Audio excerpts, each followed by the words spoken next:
Last night's episode of The Late Show with Stephen Colbert took a jaw-dropping turn that has already left the internet ablaze.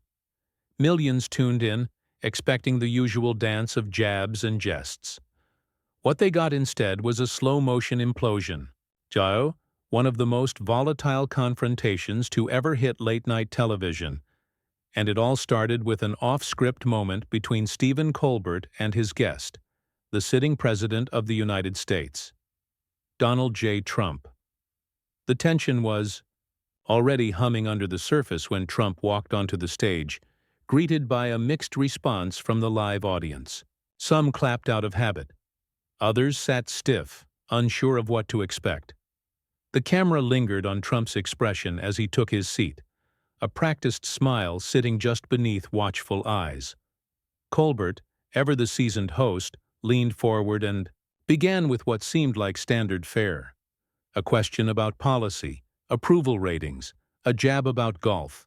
But within minutes, the energy in the studio shifted. Colbert's tone hardened unexpectedly, his next words slicing through the usual late-night banter with surgical cruelty. "Mr. President," he began, "last week you signed not one, but two executive orders targeting the transgender community. One restricting gender-affirming health care for trans youth under the age of 19, and the other banning trans women from competing in female sports. People are calling it barbaric, cruel, transphobic." Trump raised an eyebrow, seemingly bracing for impact. "So I guess the question is," Colbert said, voice flat and eyes locked in, "when did you decide it was your job to erase people's identities?" The audience gasped. Audible. Colbert had thrown the match. Trump's smile faded for the first time, replaced by something more guarded. Colder. "You're not asking that because you care, Stephen," he said slowly. "You're asking that because you think it'll make for a good soundbite. You want to paint me as a villain because that's what sells in your circles." Colbert didn't flinch. "I think it sells when the truth shows up on camera, Mr. President." Trump looked away for a moment, as if searching for something on the edge of the set. When he turned back, his voice was still calm, but now laced with steel. "I signed those orders because this country is losing its grip on reality. Because when 14-year-olds are told to surgically alter their bodies before they're old enough to vote, something is deeply wrong. That's not compassion, Stephen. That's confusion marketed as progress." Colbert interrupted, visibly irritated. "That's easy to say when you'll never have to deal with it, never have to understand it. You don't speak for these kids." Trump leaned in. "Neither do you. And I'd rather speak up for them now, while they're still kids, before they wake up in 10 years and realize they were sold a dream by a culture that doesn't care what happens to them after the cameras are off." Colbert shook his head. "You're enforcing ideology with policy. You're dictating identity." Trump shot back. "I'm protecting children. And you can mock that, but you won't win on it." The room had gone silent. Even the band wasn't moving. Colbert regrouped. "So you believe you're the moral compass now? That banning trans athletes is some kind of ethical crusade?" Trump's face tightened. "I believe we are living in a time when truth is under attack, and when the people in charge of the narrative, people like you, are more interested in feelings than facts. Boys are not girls. Reality is not subjective." The next few minutes were a blur of crossfire. Colbert hammered Trump on the political ramifications. Trump fired back with philosophical objections to woke ideology and the shifting definitions of gender and truth. The temperature kept rising, word by word, until the conversation transformed into something no one in the audience could look away from. Then Colbert said it. "Let's stop pretending, Mr. President. You didn't sign those orders to protect anyone. You signed them because you're afraid of a world you don't understand. And deep down, you hate the people who force you to look at it." Trump froze. "You're a transphobe, plain and simple," Colbert continued. "And you can't spin your way out of that." The words hit like a slap across the face. The crowd was dead silent, Trump sat motionless, staring directly at Colbert. There was no fake laugh, no snark, just a cold, deliberate silence that stretched too long. And then he spoke. "You know, Stephen, you think you're brave because you say these things on a comedy show. But there's nothing brave about clapping for ideologies you don't understand just because it keeps your ratings safe. You talk about hate? No. What I see is fear. Your fear.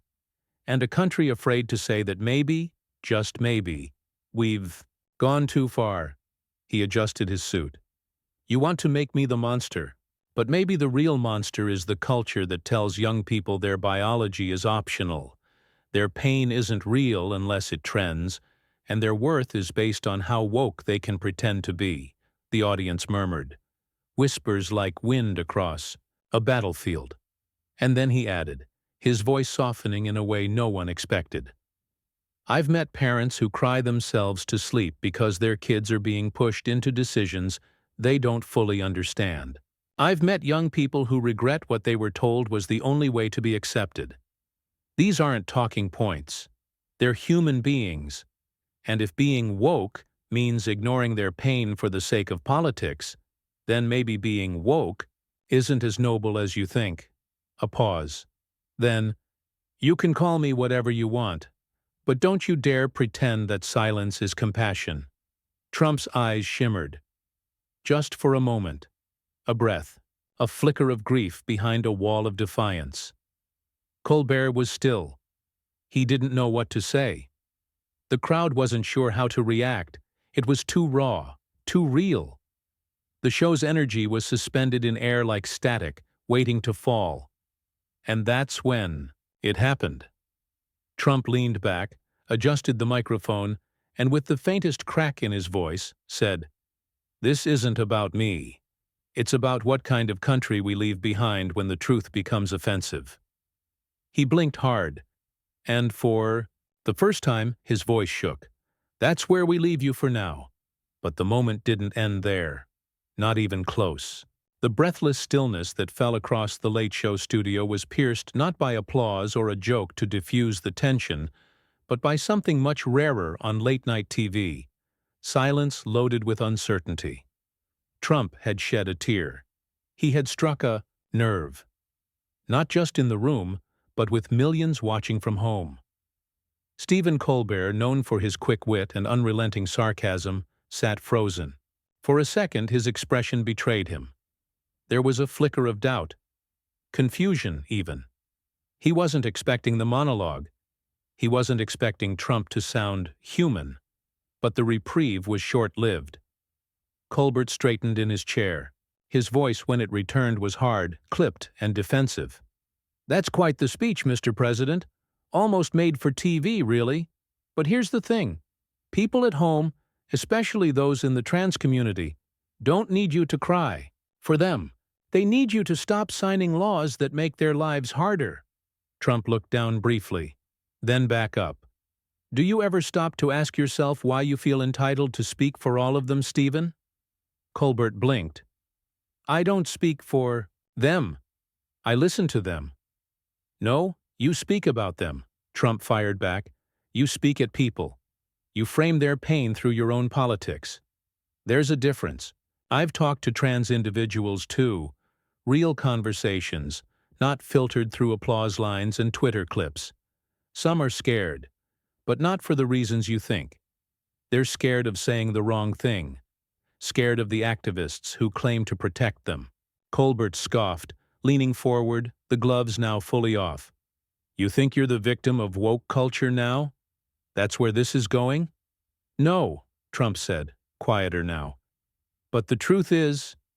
The exchange kept rising, like a pot, beginning to boil over. Colbert was clearly rattled. Trump was unpredictable tonight, sharper than expected, more emotionally articulate than anyone in that studio had counted on. Colbert tried to regain his footing. "You've built a political career punching down," he said, "on immigrants, women, trans kids. And now you're here crying about cultural persecution like some kind of folk hero? That's not bravery. That's performance. Trump gave a long, measured look, then said, "Isn't that exactly what this show is?" The line dropped like a stone in water. A ripple of audible discomfort rolled through the crowd. Not cheers, not boos, just unease. Colbert opened his mouth to respond and stopped. Trump continued, sensing the shift. He pointed gently, not accusatorially, toward the audience. "Look around. Half of these people don't know if they should clap or cancel themselves. That's the state we're in. And the sad part is, you helped create it. You turned politics into entertainment, outrage into currency. You're not here to understand. You're here to win. And if someone disagrees with you, you throw a label at them and hope it sticks long enough to dodge accountability." Colbert visibly bristled. "No, I push back on dangerous rhetoric. You don't get to say things that harm vulnerable people and then hide behind tears and moralizing."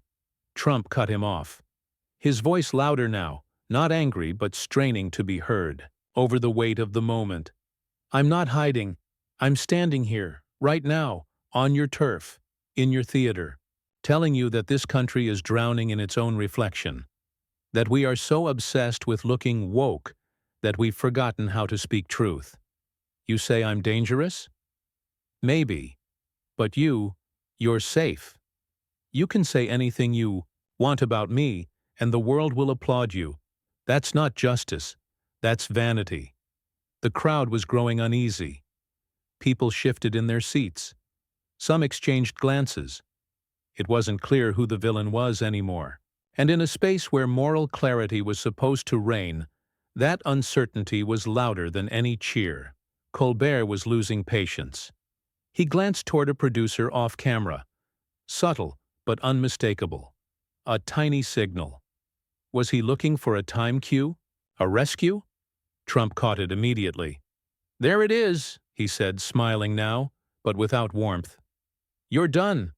Not because we finished talking, but because you realize this didn't go the way you scripted," Colbert snapped. "This is my show, and you don't come here to hijack it with some half-baked sermon about cultural decay while people out there are fighting to be seen. To survive," Trump raised a hand, and for the first time spoke with something close to desperation. "Do you even hear yourself? You think you're fighting for people by silencing everyone who disagrees with you? That's not activism. That's authoritarianism with better branding." Colbert's voice lowered, a dangerous calm overtaking his expression. "You came here to promote your book, and instead you're giving a eulogy for the world you miss. The world where people like you didn't have to think about anyone else." Trump leaned forward, visibly emotional again, but this time there was a fire behind the tearful edge. "No, I came here because I'm watching a generation raised to believe that speech is violence, that biology is opinion, and that feelings are facts. I may not have the right words, but at least I'm saying something. You sit behind that desk and pretend your clapter is courage." For a moment everything went still again. Then Colbert stood. Slowly, eyes locked on Trump. "I think we're done here." The words landed like a slap.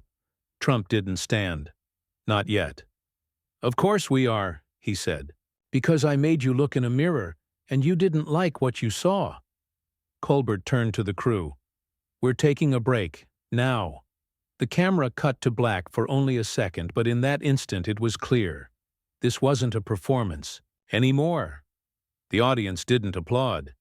They weren't sure they were supposed to, and Trump still hadn't left his chair. For several seconds that dragged like hours, the President of the United States remained seated on the Late Show stage, while Stephen Colbert stood off to the side, arms folded tightly across his chest, jaw clenched. The audience, once so quick to laugh or cheer, now sat paralyzed, their eyes darting between host and guest, waiting for someone to reclaim control of the unraveling moment. Trump finally looked out at the crowd, then back at Colbert. "You said this is your show," he began quietly. "But you invited me on it. You could have canceled the segment, shut it down the second I said something that didn't fit the script. But you didn't. You wanted this fight. And you got it. Colbert didn't respond immediately. He walked back toward his desk, not sitting, but gripping the edge like it might anchor him. I wanted accountability, he replied, voice low, but cutting. I wanted to show people what happens when cruelty is dressed up as principle. Trump slowly rose from his chair. You think you've cornered me with accusations, he said. You think that if you call me a bigot enough, times people will stop listening to what I actually said. He stepped forward closer now to Colbert than at any point in the interview. The tension returned in full force, not loud, not explosive, but razor-wire tight. But here's the thing, Trump continued, voice tightening with a mix of exhaustion and conviction. People are listening. Not because they agree with everything I say. Not even because they like me. They're listening because they're terrified of where this culture is heading. When kids are scared to speak their mind, when comedians can't tell jokes without being hunted down, when scientists get canceled for citing data, something's broken. He stopped, scanning the studio. That's not progress. That's ideological warfare dressed in rainbow flags. Colbert's face hardened, but something behind his eyes flickered again. Doubt, maybe. Or guilt. Do you know what it's like, Trump said, to be told you're the devil for asking a question? Not giving an answer. Just asking? That's where we are now. And you, Stephen, you sit behind this desk and throw gasoline on it every night. Colbert exhaled slowly, shaking his head. You think you're the only one who feels pressure? Who's scared? Try being a trans kid in this country right now. Trump's voice cracked again. Not performatively this time, but like something in him was fraying. I've met them, he said. More than you think. And you know what one of them told me last month? I just wish I could be a kid again, before everyone expected me to pick a side. That broke me, Stephen. Not because I think they're wrong, but because they're alone, used, weaponized by both sides. He looked down, blinked hard, and when he looked back up, a tear had rolled down his cheek, catching the edge of the stage light. We don't let them grow up anymore. We make them icons or victims before they know who they are. And that's not just cruel, it's criminal. A long, unbroken silence followed. The audience was no longer unsure. They were stunned. Stephen Colbert, veteran, comedian, provocateur, finally sat back down in his chair. Not dramatically, just quietly. Like he needed to think. He glanced toward the teleprompter, then back at Trump. You don't get to make this about pain, he said. But there was no fire left in his tone. Not when you write laws that cause it. Trump nodded slowly. Maybe, but someone has to speak for the ones who can't afford to trend. For the parents, the kids, the teachers, who just want to breathe without being accused of genocide, because they asked the wrong question. The room was heavy, the cameras kept rolling. Not even a commercial break now. Just raw, uncut tension. And then, from the side of the stage, a voice entered the conversation. So what do we do? It was Repr's Jasmine Crockett, seated just off stage, booked for a later segment, but clearly, having been present for the entire exchange. The camera quickly panned to her. Her face was calm, but the emotion behind her eyes was unmistakable. She stood and walked toward the two men, heels echoing against the stage floor. Because I'm sitting backstage watching two powerful men talk about how broken the culture is, she said, and I keep waiting for someone to ask what we're going to build instead. Colbert looked up at her. Trump turned slightly in her direction, arms still at his sides. The people you're talking about? She said, now addressing both of them. They don't want to be symbols. They want dignity. They want to be seen without being politicized. Trump gave a small nod, the tension still on his shoulders but now mingled with something else. Weariness.